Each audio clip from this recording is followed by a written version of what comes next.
অক্ষম সেই ভাইদের উদ্দেশ্যে মূলত ভিডিওটা। তো আমি এই 5টা ওষুধের নাম বলবো, এই 5টা ওষুধ খেলে কি কি হয় আমি সেটা বলে দিচ্ছি। 5টা ওষুধ যখন আপনি খাবেন, খাওয়ার সাথে সাথে আপনার পুরো শরীর গরম হয়ে যাবে, পায়ের পাতা থেকে মাথা পর্যন্ত। তখন মনে করেন আপনার গিটার দ্বারা এরকম লোহার মতন শক্ত হয়ে 2 ইঞ্চি লম্বা হয়ে যাবে, এরকম মোটা হয়ে যাবে। ঠিক আছে, আপনি সমস্ত রাত্রি যে ঘোড়ার মতন গিটার চালাইতে পারবেন, আপনার বউ আপনার কাছে হার মানবে। ঠিক আছে, তো আমি ওষুধের নামগুলো বলতেছি, আপনারা অবশ্যই মনোযোগ সহকারে দেখবেন এবং শুনবেন।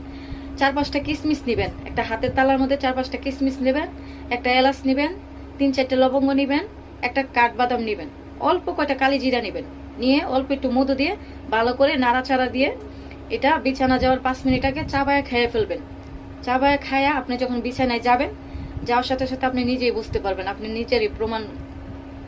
নিজেই প্রমাণ পাবেন। ঠিক আছে, তো আমি আবারও বলতেছি আপনাদেরকে নামগুলা, ওষুধের নামগুলো আবারও বলতেছি।